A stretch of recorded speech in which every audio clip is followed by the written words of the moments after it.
Hey, in segment 3, we're going to cover some things like preload on the left rear, Mod Lite, long spring, right rear load, leaf spring hobby, Mod Lites, and IMCA Sportmod, fade late in the race. That's all in segment 3. So let's get started. Derek Ross, maybe, I'm not for sure. On a Mod Lite dwarf car, is it a good practice to run a preloaded left rear in all track conditions? Okay, so this is a Mod Lite, Yeah, dwarf. Mod Lite dwarf. He asked, is it a good to run a preloaded spring on the left rear? Is it good to run a In all preloaded conditions. left rear in all track conditions? So the answer would be yes, but it's going to depend on how you get there. Okay, so as you know, most Mod Lite springs are 10-inch. You have to probably go to the 2.5 to get to a 12, and you probably need to be in a 12-inch spring.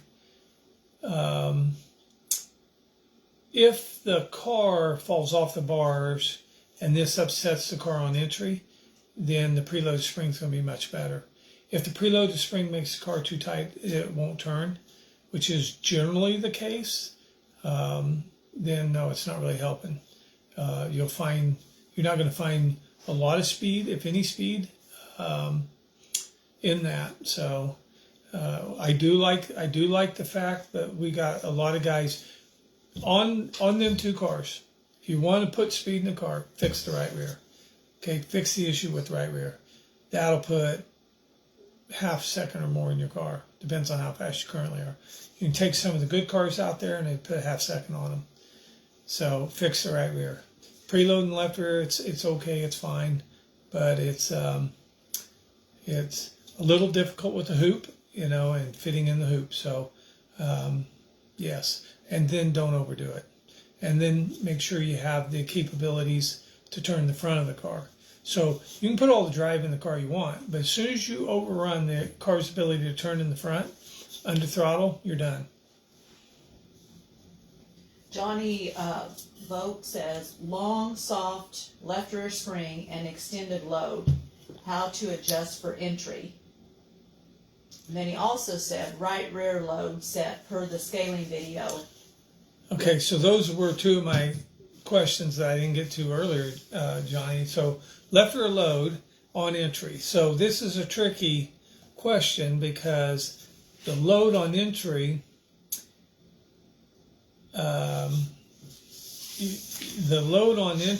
and I had some examples. The load on entry is going to be dictated by, I feel like, by the driver. So we're looking, depending on the spring rate. So we're going to preload an 80, 100, 125, and never a 50. Okay, so those are the three springs we're going to preload. If you're running an 80, you're going to have to probably have more preload in it than, say, 100 or 125 because the spring doesn't handle the rough very well. So if you're on some really smooth stuff. But the question is how do I do this? So am I trying to hold the car up on entry because of my entry point? And if that's the case, then you need to change the entry point. Okay, if you can't change the entry point, and I know, Johnny, you understand that, but if you can't change the entry point of the driver and he's going to be off throttle, then you probably need to increase the load of the preload in the spring.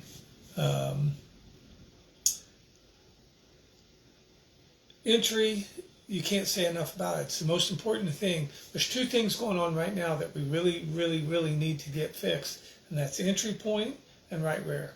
So right rear load here again is dictated by our entry point.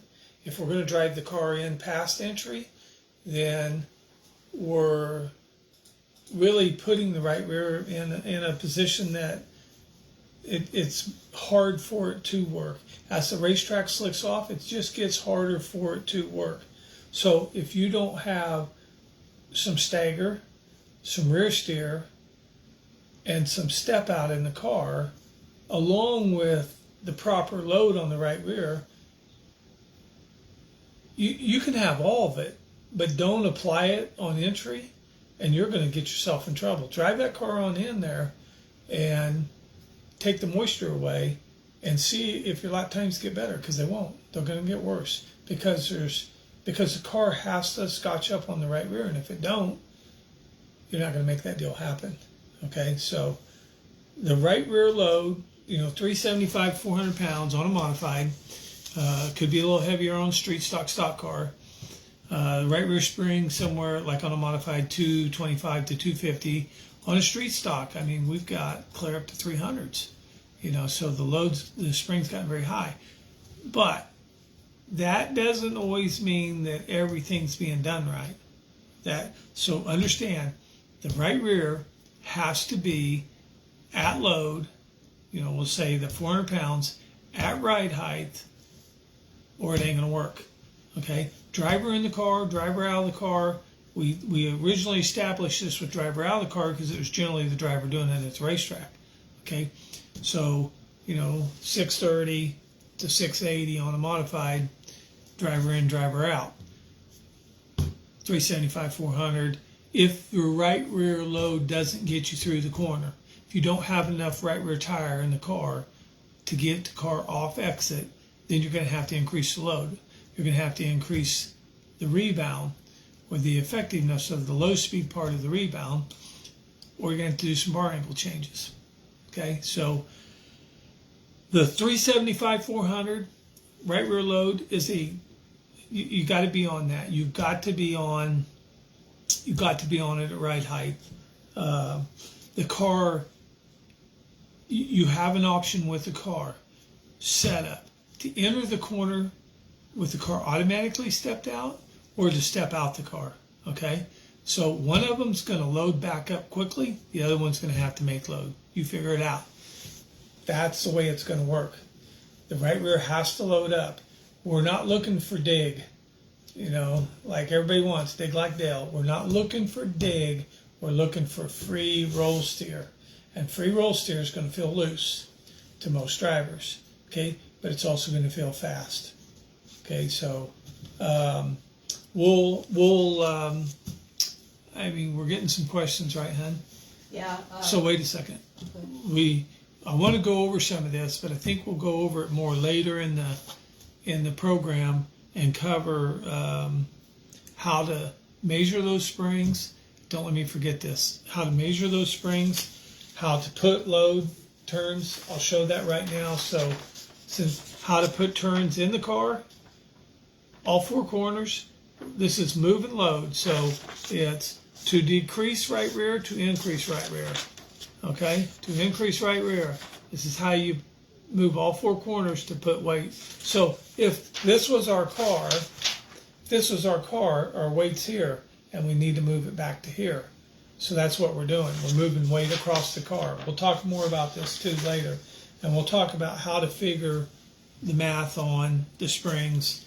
If we don't get to it, I'll post it in a comment. Or we'll do, if we miss somebody's questions, or you feel like your question, maybe I didn't understand it, or you feel like it didn't get answered, then ask again. And, if we miss a question, we'll do a follow-up video, say on Monday, and try to get those questions answered. Shane asks, shock suggestions on a hobby with leaf springs and a dry track. Okay, so I got the hobby with leaf springs. Now what's the question? Shock suggestions? Oh, shock suggestion. Okay, so you're coming at us pretty tough, Shane, because leaf springs, So here's where we're going to be. You have a car that wants to go forward very, very much. So your car is going to lack turnability. So we're still mounted in the stock locations. We're going to be up on rebound in the front of the car. Well, he said shock suggest, but suggestion. Yeah, okay. Yeah, so we're going to be up and rebound in the front of the car, and then we're going to be down on everything in the rear of the car. So we would be looking at, a right front 500, probably a left front 300, and 40-40 right rear, and probably a 40-40 left rear because of the leaf springs. maybe if there's moisture in the racetrack, then this would have to be tuned on a little bit. We might be even trying to slow down the left rear or even both rears a little. Your particular situation will require the car to auto rotate. Okay, a leaf spring car probably needs to auto rotate. Everybody else, no. So if your car turns in the rear, when you get off the gas and the rear of the car turns, we don't want that. Okay, because we have to hook the right rear back up, and this is cost of speed. In a leaf spring car, probably going to have to happen. So yes, we've done leaf spring cars, and so far we've made every one of them better. So if you want to do something, we can get together, but it's going to require a little bit of rebound. And we have a great 10 series package. They're honed. I'll tell you what, this is the best 10 series shock. It's the best stock mounted shock on the market. The one thing it won't do, it won't couple up to an S10. So if you want to be cheap, and I think the S10 lowers are cheaper, we're going to cover some of that in a future video, but it also moves the mounting location, and it runs a south stroke. So the 10 series stuff, super good. So Derek Ross asked, on a Mod Lite Dwarf, what's the effect of raising or lowering the entire rear trailing arm while keeping the same angle in the bar? Well, it's going to be in the speed, So it's changing the index speed by doing that. Okay, there's times that we've lowered the bars in cars, frame and to get more clearance, but on that type of 3-link deal, it's going to be, like on a stock car, we'll move the right side up and the left side down, and it gets us rear steer. Okay, so that would be one thing. It would get you some rear steer. In general, I just like on that type of car, there's so much to fix that would make you faster. I wouldn't be going in that direction. So if you've done a lot of stuff, then we can talk. What it would take to make your car faster. But if you haven't fixed the right rear issue, which the only couple of years ago there was a guy here local that I feel like two guys drove Mod Lites, managed the right rear very well. One of them managed it in the seat of the car. He had good driving experience, local. The other one was from Missouri, and he doesn't race Mod Lites no more, but his car just postured up better than any car you've ever seen.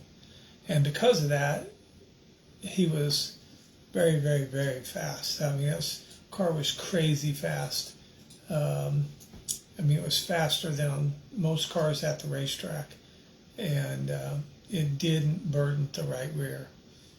I wished he was still racing Mod Lites, because it would change how things are done right now. But Richard Vanderplug says, IMCA Mod car is top 5 pretty much everywhere I've ran it, but on long races, 30-lap mains, the car fades bad the last 10 laps or so.